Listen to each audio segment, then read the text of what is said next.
What is up, everybody? This is Brian, the Toyota guy, and today I wanted to do something a little bit different. It's been a minute since I've kind of done anything off the dealership, and today I just wanted to take a few minutes to kind of show you guys a little bit of who I am as far as a car guy and why I call myself the Toyota guy. Although I have a little bit of a confession to make with this video.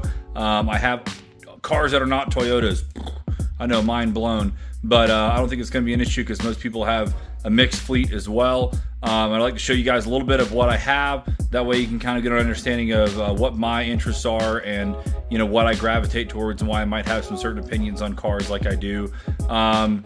The craziest thing that I'm going to basically show here is that I haven't actually ever owned a new Toyota. So even though I sell new Toyotas almost every single day at work and I make videos about them as often as I can, I have not yet actually pulled the trigger and purchased a new Toyota. In fact, the newest Toyota that I have is a 2014. So we'll go ahead and take a look at the fleet and I'll kind of show you guys the lineage here, starting from the oldest car to the newest. Let's go check it out. All right, so this is my oldest and probably my most unique car in the fleet, and this is a 1982 Toyota Celica. Not a Celica Supra, just a Toyota Celica. This is a car that I've had for probably over 10 years now. Before that, the previous owner autocrossed this car. That was pretty much all that it ever did in its life. It had been probably retired from a road-going car for many years. It was basically trailered to every event with sticky tires and stuff like that. And since I've had it, I've just really only improved upon what the previous owner had done. We just put some freshened up parts. There's some better wheels that are on here. I've got a street tire 200 tread wear on it now. This is a 22R carbureted engine, but the nice thing about it now is it actually has a 20R head, which is an earlier Toyota cylinder head, which is supposed to be better flowing. It's been machined a little bit, but everything else is stock as far as the cams and stuff. But interestingly enough, we do actually have, there we go, working on the broken plastic door handles on this thing, so apologies for the mess. But what is unique about this is not just stock. It does have Mikuni side draft carbs, Doug Thorley headers. This has got a limited slip differential. We've got Koni suspension, which is old school stuff. You can actually see the Koni sway bar way down in there. And a lot of that stuff was done by the previous owner before me. I've only just kind of made some tweaks and mods along the way. But this thing runs and drives great right now. Of course, it's got its old car problems. We've got rust, we've got some dents, we've got the hatch that leaks and everything. But this car is over 40 years old. There's not really a whole lot that you can be upset about. And as I said, right now I'm working on fixing door handles, as the back sides of these tend to break and it makes it where the handle doesn't work. Right now I think I've got it fixed, but who knows, it's probably going to break again. But yeah, that is the 82 Celica. All right, so now, strangely enough, this is the next newest vehicle in the Toyota fleet, and this is, currently at least, this is my 1992 Toyota Previa. These are known for being a mid-engine, rear-wheel drive, kind of a spaceship of a car.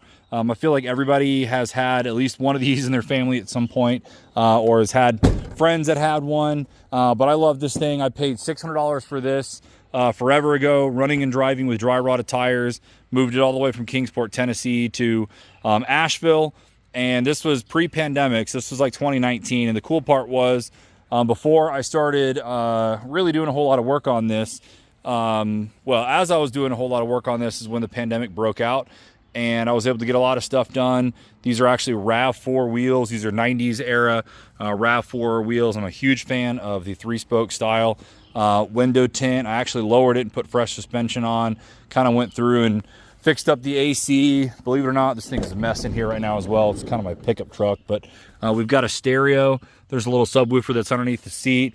Nothing that's crazy, but just kind of makes it a fun daily driver. But what we did with this van, after I kind of went through it and fixed all the oil leaks, asterisk at that time, oil leaks, is that was when COVID happened, and it was kind of unique. I was able to take some time off, and we took about 2 weeks to go to California. And so we drove this car from Asheville, North Carolina to Los Angeles and back over 2 weeks. Did well over, 5,000 or 6,000 miles or something in that time frame. And minus this thing just not having great AC in the deserts, it was a fantastic vehicle for me and my family. Right beside it, this is my latest project update on the fleet. This is my 1995 Toyota 4Runner. This had previously been to Windrock. Windrock is an off-road park in Tennessee, and it was my first time going, and I definitely want to go back, but we had a not so gnarly part of the trail, and this thing is very high-centered, and we ended up doing a very slow roll. Unfortunately, it was also with me and my family, but a very slow roll, tipped over on its side, sat there for a few hours. You can see we're just kind of pushed in here and here. Luckily, though, we did not shatter this glass because I don't know how easy it would be to replace that with a 95. This is, again, a second-gen 4Runner, 2-inch lift, 33-inch tires, custom rock sliders. This is not a custom rear bumper. I think it's Off-Road Solutions or something like that, rear bumper. But when the rollover happened, you can see there's a little bit of creasing on the front fender here as well. But when the rollover happened, engine oil went in all kinds of places in the engine it's not supposed to be. And so when we tried to get it back on its wheels and got it running again, it did not run. If anything, even once we cleared out the cylinders out there on the trail, once we got it all cleared up and tried to get it running again, it was just knocking like crazy. So engine locked up, wasn't good anymore. Had to get it towed all the way out of Windrock and to my house all the way here in Asheville, well, Waynesville now. But the cool thing is, just got this back up and running a few weeks ago, and this is now rocking a 3.4 liter V6. That is out of the 3rd gen 4Runners, which I was going to do the whole swap by myself, and I ran out of time and energy, and let a local legend help me out, and he basically did all the work on getting this thing back in and running, and I basically just had to supply all the wiring harness and all the stuff that I had accrued on getting this done. So now this thing has, somewhere around, I don't know, 180 horsepower versus 140 horsepower. So, definitely a huge bump, since the 3.0 liters in these older Toyotas are terribly anemic. They are some of the worst engines around when it comes to power, and they have head gasket problems. Which is kind of well known. Those and the Super straight sixes before that. But anywho, this thing is awesome. It definitely has its fair share of body rust. It's certainly not clean. This had over fenders, which basically covered most of this, but I knew it was getting pretty bad under here, so I just removed the over fenders, and I'm in the process of trying to at least stop it and treat it. Although the good news is the underside of this thing is actually pretty good. There's not any really like frame rot or anything like that, just a typical little surface rust on little things here and there. Previously, when I got this car, this is another vehicle I paid like $500 for, but it barely ran. It needed a clutch, and it drove, but it needed a clutch. The tires were cupped, the suspension was worn. There's a lot of just issues with it, but it did run and drive. And minus the motor swap, I've put definitely a couple thousand, I don't know, 3,000-4,000 in it with little parts here and there, just to make it a little bit of an off-road toy. But I love this thing. It's unique because it's a manual transmission 4Runner, which is really what I fell in love with, because it's just so much fun. Maybe an automatic is better for off-roading in some instances, but I don't know. For me, I like it. Now going into my next Toyota, so you can see we've kind of been on the Toyota train for a little while now. This is my 2000 Toyota Celica GTS, and I freaking love this car. I used to bag on these cars my whole entire life, kind of like a Miata. I just kind of assumed that this was a chick car, which I realize is a totally unrealistic thing to think about these cars, or any car for that matter, especially since I've got a totally different opinion on Miata since then. But this is a car that was actually a trade-in at the dealership. Sold it to a friend of mine. He was actually looking for one just like this. It's a manual transmission, and he had it for a short time. Wasn't really comfortable driving the clutch every day with a bad knee. So he said, "Hey, Brian, why don't you try to help me sell this car, and I'll give you a portion of the proceeds just for helping me out," because he honestly hates doing stuff like that. And I was like, "Yeah, sure, I'll drive around for a few days, take some photos of it, and I'll see what I can do to kind of help you out." Well, I'm pretty sure he knew exactly what he was doing when he wanted me to help him sell it, because he was wanting me to buy it from him, I think is really what it came down to. So he hooked me up with a pretty good price on it, which I was really happy. This was like a 2-owner car before we got it. It had like 180 or 70,000 miles when I got it from him. Now it actually has like over 190,000 miles, and it freaking runs great. I did a video recently, which nobody watched. We'll see if somebody watches this, but it was kind of showing the service videos and what they do at the dealership, and there was like no oil leaks. This thing was in really tip-top shape, and you can see this is not stock anymore. I've put GR86 wheels on it. You guys have actually seen this car in the GR86 video I made about 6 months or so ago. And just recently I found a replica TRD kit for this car, which is the action package. This was an optional body kit that they had for the Toyota Celicas during this era. But I've always wanted to find one. They were really kind of hard to find. And so I found the fiberglass replica and had it painted up and just fitted it recently. So it's a little bit riced out, and that's kind of what I like. Is just, I feel like these Celicas look really good with just a little bit of work done to them. Smoked out taillights, slightly upgraded headlights, which have some black housings to them. And then typical stuff that I always like to do in all my cars is it's got an Apple CarPlay Android Auto stereo in there. Got two 10-inch subs in the back, but really simple setup. The subs are actually ones that I've used in an MR2 I had, I don't know, 10, 15 years ago now. So it's kind of leftover parts I've kept in my shed for a long time. But this is like my favorite daily driver I could have because it's fun to drive. It handles way better than I give it credit, or anybody gives them credit for. This car has definitely held its own in several cases. And now that it's got the body kit on there, everything's kind of blacked out and looks good. Definitely imperfections everywhere. You know, if you look into the paint, there's all kinds of rock chips and stuff. I mean, it's a 190,000 mile car. It gets parked outside. It is what it is, but it's a super fun daily driver. So that's my 2000 Celica GTS, of course, manual transmission as well. Freaking love this thing. Definitely one of the best cars you could have. So clearly I've got a little bit of a theme going on with some sports cars. So now going to the next newest car, and we're gonna break character a little bit. This is my 2013, it's really my wife's car, but it's a 2013 Infiniti G37S. Obviously this is the sedan variant. And the really cool part about this car is everything, honestly. I had a 2003 G35 sedan. It was a sport as well, that I had. My wife and I got together. It was a manual transmission car and one of the best. I've always loved four-door sedans, four-door sports sedans at least. And when the opportunity came up for one of these, and my wife kind of fell in love with the Infinitis after I had mine, this thing was awesome. It was a one owner. We bought it in 2018, I think it was. It only had like 98,000 miles on it. Now it has a little over 155.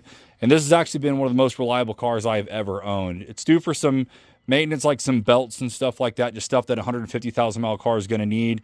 But like batteries, I don't even think we put brakes on this thing. Because this is an S, it has the upgraded Akebono brakes, which is kind of like a Brembo setup, if you will, that type of performance brake. And as you can see, we've done a little bit with it, some mild aesthetics with lips, and we've done some chrome delete stuff, painted the chrome on the front, did some carbon fiber on the mirrors, carbon fiber vinyl to kind of black out the chrome around there. Those are 370 wheels. It's lowered on Swift springs, carbon fiber spoiler, nothing really super serious. Muffler delete just kind of makes it sound good, drive good. And man, this car is fantastic. It's just one of the best all-around cars we've had. My wife gets compliments on it every single day. And the fun part is she drives this car around and she picked out a lot of the modifications on this car, and everybody thinks it's a dude that's driving it until they see it's a chick, and it blows their mind. So going from 2013, you can now see we have my absolute gem 2014 Toyota FJ Cruiser. This is kind of my wife's second vehicle, but I am so happy to have infused this in her because when she was thinking about getting a second car, she'd only had one. And here I am having multiple cars and old stuff and projects. And she was kind of like, hey, I wouldn't mind getting a second car and maybe we should get an SUV before I had the 4Runner. And she was kind of going on a Jeep kick. And I was like, man, I really just, I like the idea of a Wrangler, but I don't want to actually own one.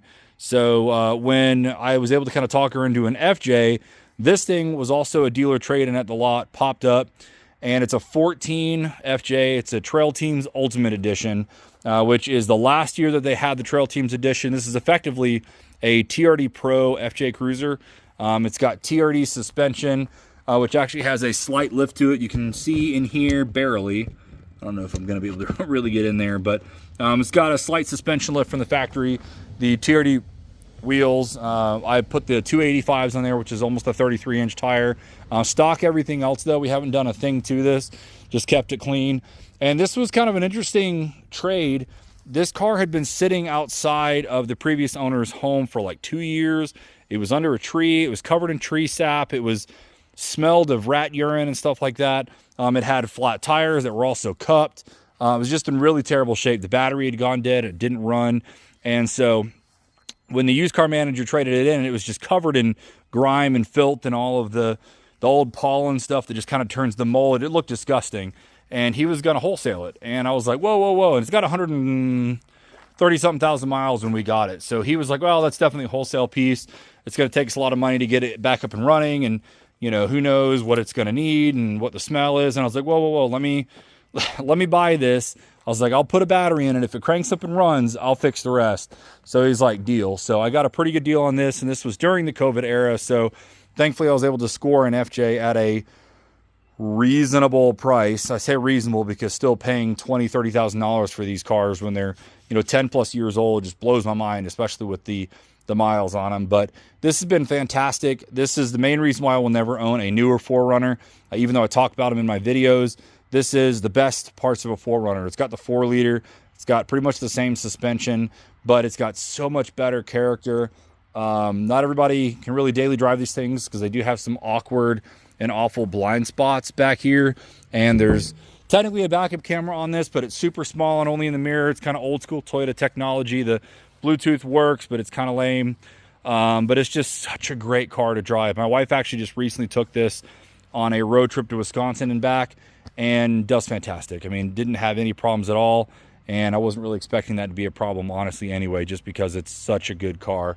But one of my favorites, you know, I've actually, ever since I've even been interested in off-roading and, you know, 4Runners and 4x4s, you know, ever since you're a kid, you're into trucks. Me being a Toyota guy, I have always loved these FJ Cruisers. And I was kind of hoping when I worked at the Toyota dealership that maybe I was going to get one, but that was at the point when I learned just how crazy the pricing is on these cars.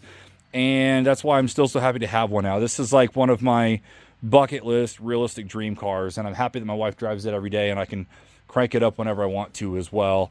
You got the quirky, you know, 3 wipers and everything. It's just so awesome. I'm sure it's locked, but fantastic car. So kind of bringing it home to my last 2 vehicles. I kind of got out of order with one as far as the years, but I'll come back to it. But my baby currently, it's kind of been in a video before with the GR Corolla, but this is my 2015 BMW M3. This is the F80 chassis, and it has the illustrious manual transmission, which is what I fell in love with. As I said before, I have always loved a manual 4-door sedan. For a performance thing, I just think it strikes the perfect balance of functionality, performance, and man, I don't care who you are. This generation of BMW is one of the best looking cars that I think has ever been put up by that brand. I'm still not really on board with the new G80s and G82s with the big vertical pig snot, pig nostril grills.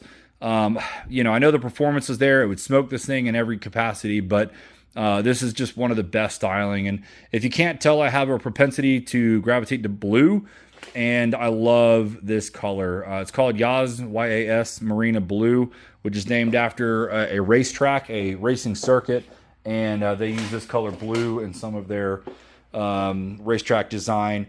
And this is actually another trade-in. This is another wholesale save at the Fred Anderson lot. So this was traded in with like 142,000 miles, give or take. And it's a 2015, so obviously very high miles for a BMW. It had crappy tires. The brakes were making noise. Basically, previous owner had it for a few months, had his fun with it, and was ready to move on. Before that, it was in Kentucky. It was in Connecticut, and that was where all the miles had really been put on with this car.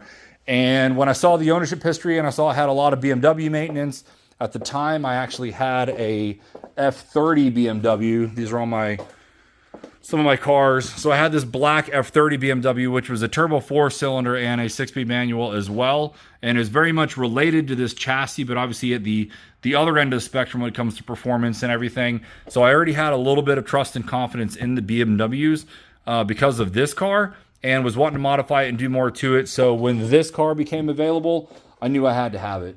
It was probably one of the worst financial decisions I've ever made because it has not been reliable. I would say actually overall it's been reliable. We're looking at 162-ish thousand miles now. So I have put 20,000 miles on it in almost 2 years, which means I am driving it. I am taking it out of town for events. I'm taking it to my car meets and car shows. It gets driven. It's not been autocrossed yet. But I need to. I'd like to autocross it. Usually if I'm autocrossing, it's with the Celica here. In all reality, it's just set up more for it. This car is a little big and heavy. but I freaking love this car. I don't know what my next car would be after this, because while I do wish I had a car that didn't have as high mileage as this car, because you do run that risk of every single day, you know, worrying of what's going to be the next engine chime you're going to hear and the next part to break. But honestly, all that just kind of goes away. You think about that when you don't drive it for a few days. You're like, oh man, I should go get a GR Corolla. Or we had this Golf GTI on the lot that had like 28,000 miles on it. It was such a good car. But every time I get in this car and drive it, whether it's on a long highway trip or on the back roads, it's just such a fantastic car to drive. And I have a hard time thinking of anything I'd want to do to replace this. So there's going to be a time where I'm going to have to figure that out. But as of right now, I plan to keep this car for a while. I mean, it's I wouldn't say this is like a dream car of mine. It was an opportunity that I took, but this has been awesome. It's pretty much stock. It's got newer tires on it. I've replaced all that and gone through the brakes, and I've had to do some maintenance items. Not long after I bought it, there was fuel injectors and all kinds of stuff I had to do, but recently it's been pretty good. It just is basically lowered with some wheel spacers. So mostly stock, and with the high miles, I plan to keep it that way. And then last but not least is my one motorcycle. So this is a 2001, I think, Honda Shadow. This is a Sabre, which basically means it's the 1100cc big boy kind of. I think when I was reading some reviews or some advertisements for this bike, they called it the Honda muscle bike. I don't know. I can't come up with these marketing terms.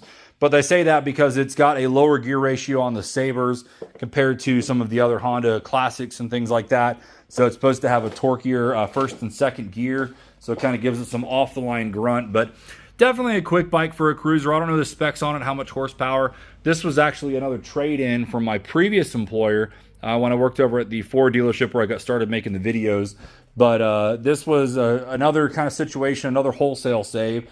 Didn't run, had a bad battery, and just like the FJ, I said, hey, let me throw a battery in it and see what it does. And worst case scenario, I lost battery money. But I put a battery in it, it ran mostly okay, so I was like, yeah, I'll go ahead and buy it. So it had a lot of this stuff done to it. It had these Cobra exhaust pipes on there, which are stupid loud. I actually had to buy silencers for them, which I think are still in there. I don't know. I need to inspect that once I get off. I think there's silencers in there. Hopefully I haven't lost one. It had this, weird little intake thing, which is really a fake deal, but just a lot of chrome dress-up stuff. You got the highway bars, the floorboards, the rear floorboards. It had been lowered. I'd since raised it. I added the saddlebags, added the seat, upgraded the grips, and upgraded the headlights to LEDs. But this bike has been great. It only has 13,000 miles on it, which is nothing at all for a 2001. So that's a 23-year-old motorcycle, and only has 13,000 miles. And honestly, I think it had 7 on it when I got it. So I've almost doubled the miles on it in the, 4 or 5 years that I've had it. But I've loved it. Had a motorcycle before this one, and I think I'm a cruiser guy all day long. So yeah, that's kind of the big picture on the fleet here. So I know what you're probably thinking. I have a problem, and yes, I do. I have a problem. I am a car hoarder. Thankfully, as of right now, which is why I decided to make this video, everything here runs. I don't have a project car here at the moment that is non-functional. Everything runs. For the longest time, the 4Runner was down. The Celica here behind me goes in and out of commission while I do stuff. Right now, I could crank it up and drive it. I just have the door handle off. But right now, everything runs, so all the project cars are up and running. And I'm not going to lie, this is part of my motivation for selling as many cars as I need to. Not only do I have to support my family, but I can't stand let these things sit around.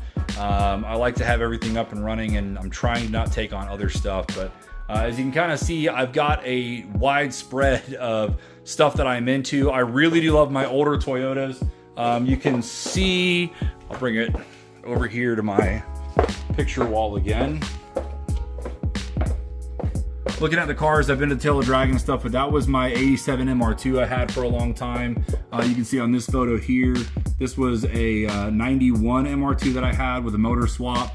There's the same MR2 that I had. There's my older motorcycle. There's the Celica. There's my G35. There's the new BMW that I've got and the older one. But really the main thing is I like to have a spread. I'm a motorholic. I like to do everything that you can do with driving. I like to off-road when I get time. I like to ride the motorcycle. I love autocrossing when I have time. I love driving the mountains. I love road tripping. I love doing all that stuff. And every single one of these cars scratches an itch. The Celica here, the black Celica, is kind of the fun daily driver. The Previa is my pickup truck, honestly. The 4Runner kind of doubles up now that it's running, but if we need to haul stuff, we take the Previa. It was obviously a road trip vehicle. I would do that trip again, and it would honestly just run perfectly the whole time. The 4Runner is obviously the off-roader, but it's reliable enough that it could be driven every day as well if I just wanted to suffer my way through fuel economy.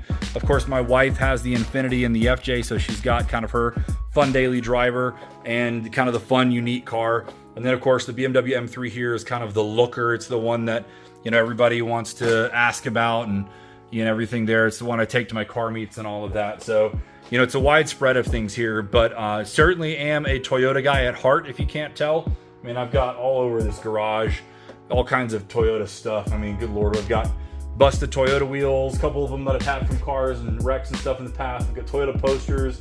A buddy of mine framed an MR2 magazine article from way back in the day and gave it to me as a gift. So that's why I am Brian the Toyota guy. I've always been known for these Toyotas, but as I've kind of grown up and been able to experience other cars, I've always loved to have these, you know, modern-esque, you know, luxury sedans, sports sedans, if you will. And Toyota just doesn't have that. They've gotten close with the GR Corolla, but it's missing out on the luxury, and it's a $40,000 to $45,000 car versus this F80 with the miles and everything I paid like close to like 32. So, you know, even I don't even think you can buy a pre-owned GR Corolla for $32,000 yet. So that's mainly why I haven't made the jump in anything newer, is honestly just because I have so much money flowing with all this stuff here. I don't have room for another car payment or a bigger car payment. But I'm very happy with these cars. I'm kind of, you know, happy to share a little bit of my life with you guys. I don't even know who's watching this video or not. Algorithm's probably gonna hate it, but I figured it's been a minute since I've kind of gotten personal with you guys and shown, you know, what I'm into and what I like. But yeah, as always, thanks for watching.